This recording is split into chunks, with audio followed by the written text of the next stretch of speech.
You may have seen hashtag DeleteUber trending all over social media and wondering, what is it and what does it pertain to? So a number of celebrities and people in general were sharing this hashtag, asking their followers, asking their friends, people on social media to delete Uber because of Uber's response to Trump's executive order where Trump blocked U.S. entry for citizens of the 7 predominantly Muslim nations, Iran, Iraq, Libya, Somalia, Sudan, Syria, and Yemen for 90 days, and then also suspended the entry of all refugees for 120 days and barred Syrian refugees indefinitely. So Uber is facing the criticism because when Trump announced this executive order, you had the Taxi Alliance and their union, they had a strike in solidarity with the immigrants that were being detained at JFK. For 1 hour, they were not going to go to and from and pick people up from the airport. And then Lyft had made an announcement that they were donating $1 million to the ACLU in solidarity with the detainees and just in opposition of Trump's order. So after Lyft had announced their $1 million contribution,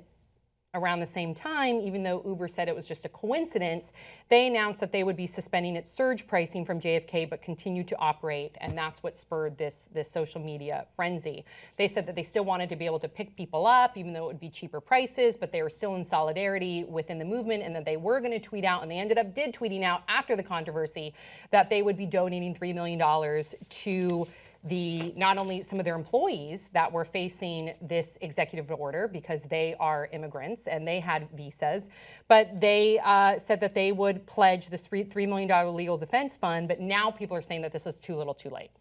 So you have people upset at Uber for crossing the strike, okay, because like I said earlier, the taxi union, they wanted to express their solidarity. You're not supposed to ever cross a strike. And then it rubbed people the wrong way when they announced that they would be lowering their prices when you had somebody like Lyft saying, we were going to donate $1 million. And then you couple that with the involvement that their president of the company, or the head of the company, Travis Kalanick, he has been involved in Trump's panel. So President Trump has an advising panel on economic issues, and he has been involved in that panel. So he's faced some scrutiny in the past for that with his involvement of Trump, and you couple that with what happened with everything yesterday, and people are asking to delete Uber. Did you guys? It looks all bad for Uber. Really, with what you just said, Sam, it really does. When I read, and I'm sorry, I didn't mean to cut you off. I do apologize. Please.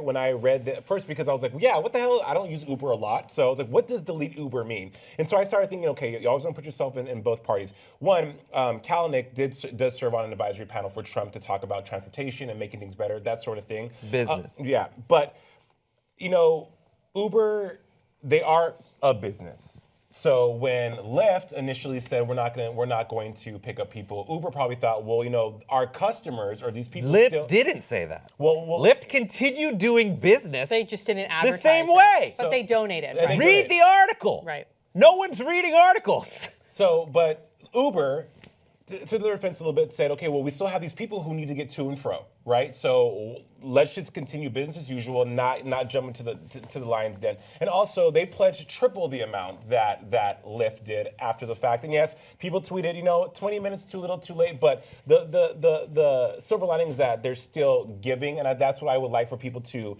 focus on, in spite of the laundry list of things that are kind of tragic for Uber. Yeah. And plus, and then when stars get behind things and start tweeting. But was it overreactionary? Totally. Okay, please speak. What are you mad at? Who are you mad at? You're mad at Uber for what? Yeah. Not surge pricing? While Lyft was potentially surge pricing based on demand? It's tough. I don't like Uber very much at all. I hate when it surges me, and I think that's part of the reason why so many people were like, fuck you, I'm deleting Uber, because they surged me on New Year's Eve.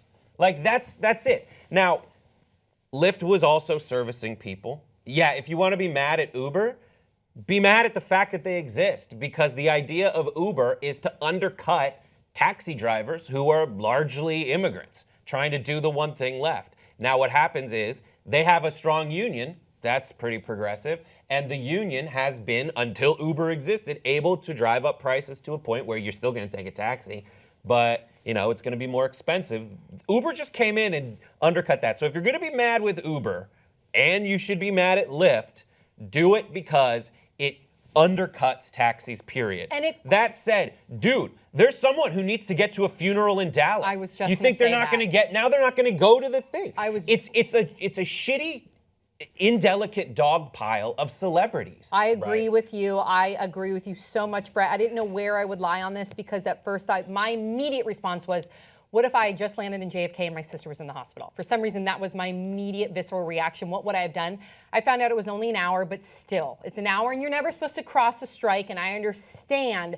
I also didn't know because I saw conflicting reports, and I'm glad that you clarified. I saw conflicting reports that Lyft did or did not go and pick people up to and fro. So you're positive that Lyft did pick up people to and fro? Because that does separate USA the difference. Today. USA Today right. reports. Yeah. Yes. So then to me, I feel like that people did not read all the details, and they immediately jumped on this bandwagon of deleting Uber without knowing all the facts. Also, I'll go to Grace? No, I mean, I completely agree with Brett. This was sort of a manufactured outrage where it's, you want to look at a source to direct your anger at, and I think that Uber was sort of became that figure given the protest. But it's absolutely a distraction from what we should be talking about, which is the ramifications of the immigration ban. And instead, it's easier, because here's the thing, to understand the immigration ban and how we got to all this Islamophobia, you have to understand how the war in Iraq was a catalyst to the situation in Syria. But that's really difficult, so fuck Uber. That's what really bothers me about this situation, is it's easier for a lot of celebrities and for a lot of people on Twitter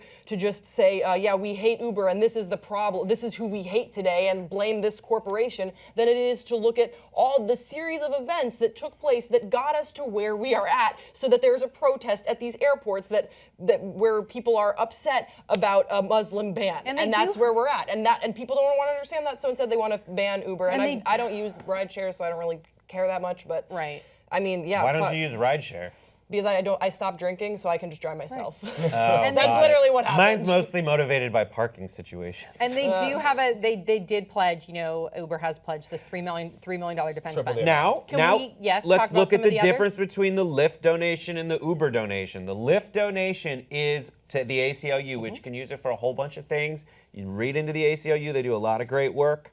The Uber one is a legal defense fund for their own employees. It was accompanied by an email going out to employees saying, like, all right, does this affect you? How does it affect you if you're detained someplace, or you're just not able to come back to America, or you need to leave for whatever reason? We're going to still pay you the amount we would normally pay you. And it's 3 times as much, but then you can evaluate it. Does it go to like an organization outside, or is it here to help our own employees?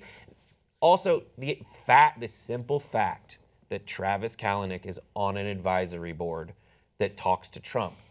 Like, that's not enough for you to be mad. I agree. You need to know that, like, what wouldn't you? If I gave you the opportunity to go sit down with Trump once every month or once every quarter and tell him how his policies are affecting stuff, wouldn't you? Now we need to hold him responsible for what he actually does on that panel. Uber is a very interesting company because that CEO is the kind of person who, to his credit and discredit, empowers anyone in the company to come up with a new idea and start it and see how it goes. This can go over the head of your direct supervisor. It can be seen to undercut, but look at their surge pricing. It is strict. Economics 1, supply and demand, when they probably don't need to do it. The idea of, don't get me started on this. Like the surge pricing is ideally targeted so that it motivates more drivers to turn their shit on and start driving because they're going to get paid more.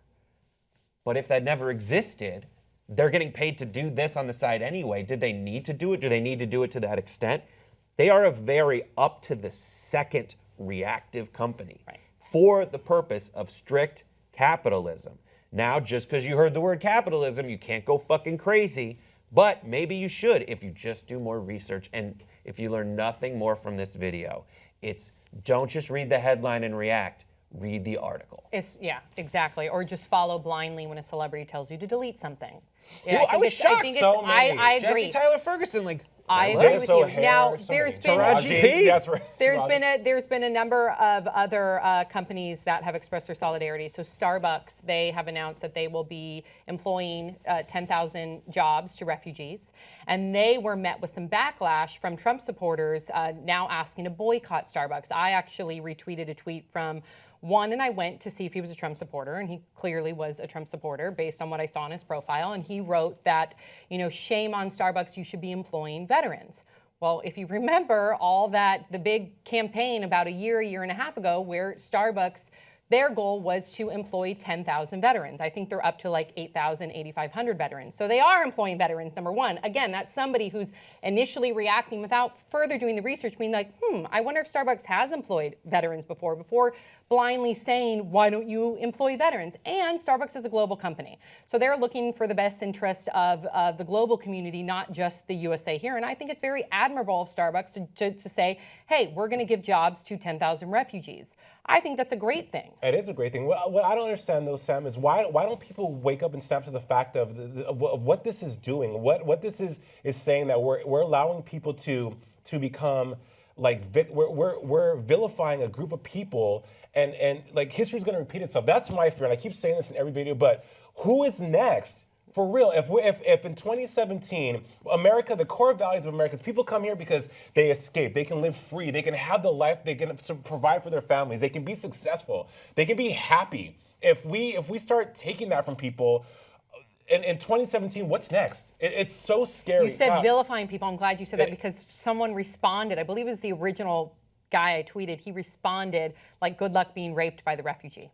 That's the rhetoric that we're talking about. You are blindly generalizing a group of refugees who are seeking safety from their war-torn countries, their families, their kids. You've seen the photos, you've heard their stories, and you were going to blanket and call them all rapists? Right. Or all immigrants terrorists? And another thing that I think is important with regards to this story, and it's sort of a narrative that we see a lot picked up on in the media, is that why are we funding refugee programs? We should be investing in our veterans. As if the funds from a refugee program, once you cut that off, just immediately spill over to veterans. And that is absolutely misinformation. That's not how that works at all. And there are organizations run by veterans to help establish refugees in the United States. It's not either or. It's not either or. Right. And it's really sort of short-sighted to think that way, and you should go and look up these organizations run by veterans who fought for the freedom of for American citizens, but also in Iraq, and who got to know these people and worked alongside them. I mean, again,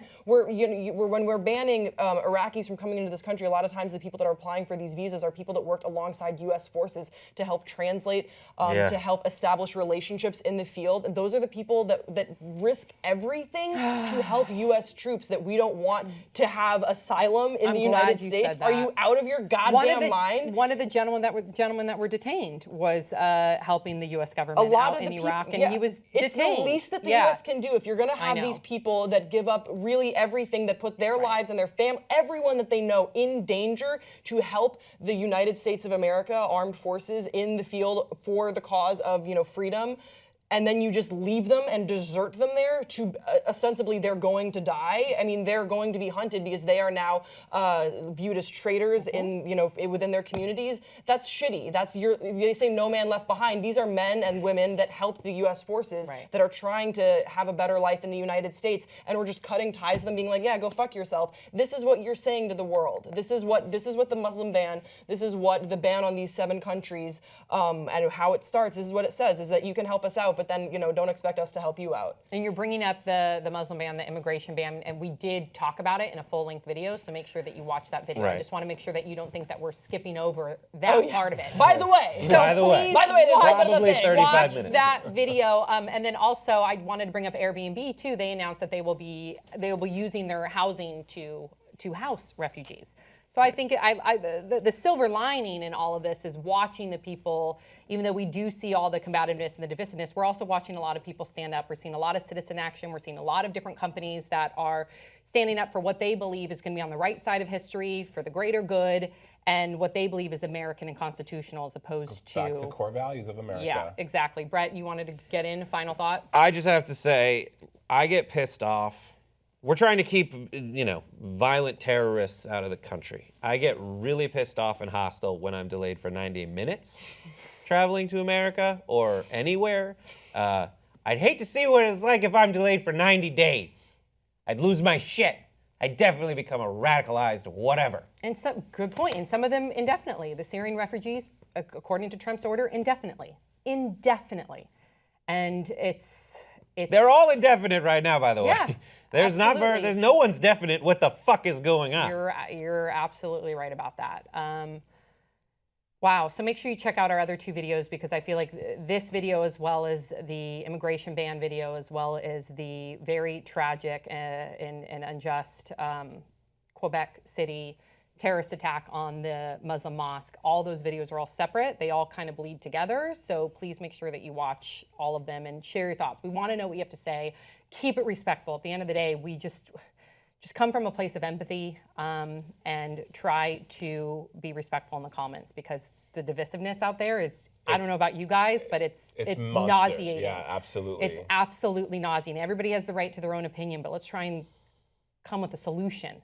And not think about yourself. Always stop thinking about yourself. Did you want to say one more thing and we'll go? Yeah, no, I was saying this whole situation in the last 48 hours or since it's transpired over the weekend feels like one big fucking horrible nightmare that never in life I thought would happen. Just want to say that's just been running through my mind this whole morning. So that's my final thought. Yeah, it's hard. It's hard. So please share your thoughts. And I love too that our audience is global. Yeah. So that's why it's going to be really great to read what you have to say, because your dialogue is representative of not just here in America, and that's what it should be. And we'll see you next time on Pop This.